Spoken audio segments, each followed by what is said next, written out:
I am currently at home sick, which means that you're gonna get an old school video today on something which is decidedly not old school.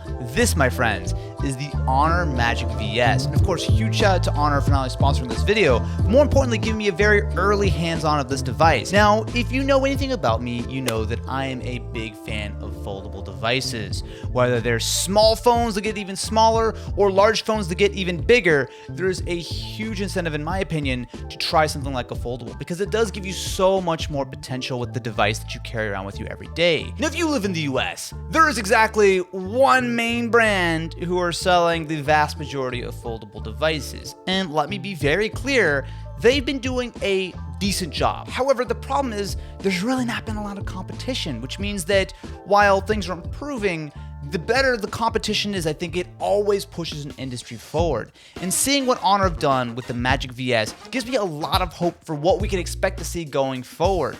Not only do we have some real innovations with this hinge tech, but we also have some incredibly nice design. Like, I'm telling you, this feels absolutely terrific. Not even just the ID and the sort of the rounded edges and the symmetrical design, like that all is important. But the thing to me that is the most important when it comes to a larger format foldable display is the weight and the feel in the hand. If something is going to be very large, very chunky, and very heavy, I'm not going to carry it. I always like the smallest, the lightest weight, the easiest to carry. And importantly, I don't want something that's going to be huge and uncomfortable as I'm sort of typing on it all day long. And the Magic VS is significantly lighter, it's significantly thinner, and importantly, with that whole symmetrical design, it's very comfortable to hold in the hand. You've also got to make sure they can open and close hundreds of thousands of times without giving out. This one is rated for 400,000 folds. But on top of that, you also just need to think about the thickness and the weight. Now, because this hinge is comprised of only 4 pieces, yes, you heard me right, 4 pieces. It's actually an individually cast piece, which is the primary part of the hinge. It is, first of all, lighter weight, which is important. It is also much thinner, but importantly, instead of having to use the gears and the very complicated mechanisms that a traditional foldable would need, it also means that you get an incredibly flat fold. So you're not getting that extra bulge on the outside, which pretty much all other foldables have, and that has some major advantages. You can literally put a piece of paper in between the fold of the Magic VS, and it will stay nice and tight. I guarantee you, no other foldable that I've ever tried comes even close to that. What's also impressive about the hinge is that even though it is so simple and it has so many features, you still also do have the ability to use the phone in a folded configuration, which for me is a huge win because not only can you use this as an impromptu tripod or something, but also if you're sitting in bed watching video, you just set it down and the phone will stand up by itself, which I think is really nice. If it didn't have that, I'd be sad, because honestly, that's one of my favorite parts of a foldable device, is that you kind of have yourselves a little built-in tripod. Now, when I'm holding the phone like this, it looks like a standard smartphone, and that's for good reason.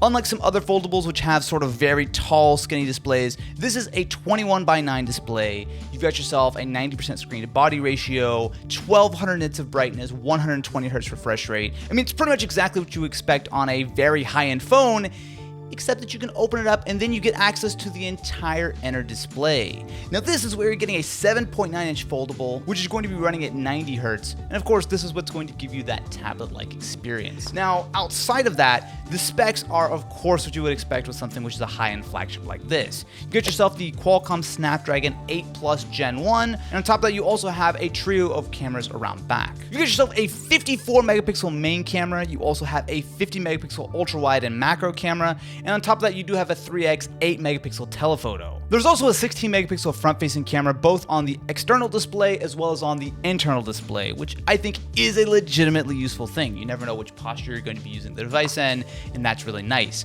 Can I just mention for a second, folded, this phone is only 12.9 millimeters thick, which is hardly that much thicker than a traditional flagship. And on top of that, they were able to fit a 5,000 milliamp hour battery inside of the Honor VS. Now, specifically when it comes to this device, I've got a very early sample. So this is essentially final hardware. However, the software is far from final. So I'm not gonna be able to talk about that too much, although this will be launching in global markets in Q1, where I'll hopefully be able to take a little bit of a closer look. The thing that I have a problem with sometimes with some of the larger foldable devices is that they have a lot of potential. Like, there's a lot of things you could do with them, but for me, they often kind of run into this sort of gray area where, yes, I could do this on my phone / open it up into tablet mode, But then a lot of times I feel like there's no point. Like, I would rather just grab a laptop or something else to get quote unquote real work done. And I think that is a key to selling someone on a foldable device.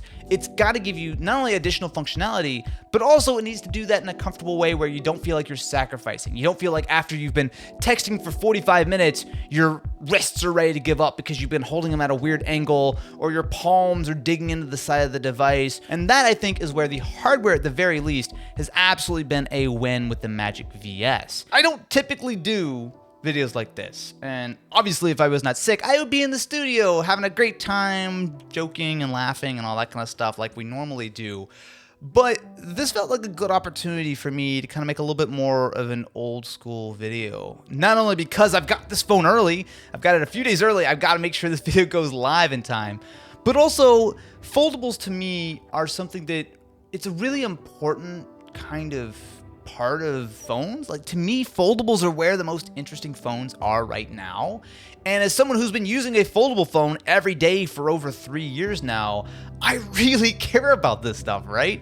It's not something that necessarily seems super interesting to everyone. A lot of people will be like, oh, the durability, this or that, or whatever the case is. But believe me when I say that foldables have come a long way over the last few years. Yes, there were some examples of a certain phone that was spectacularly not well designed at the beginning, but things have come a long way. And while yes, there's still growing pains, yes, there's still things that need to be worked out, and yes, there still are compromises when it comes to a device such as the Magic VS. I mean, yes, it is an incredibly thin and lightweight device, but also it is still going to be a little bit thicker and a little bit heavier than a traditional smartphone, right? But when you consider the trade-offs, when you consider what you're getting with this, where you get not only the external display, but also importantly, you've got that massive 7.9-inch inner display.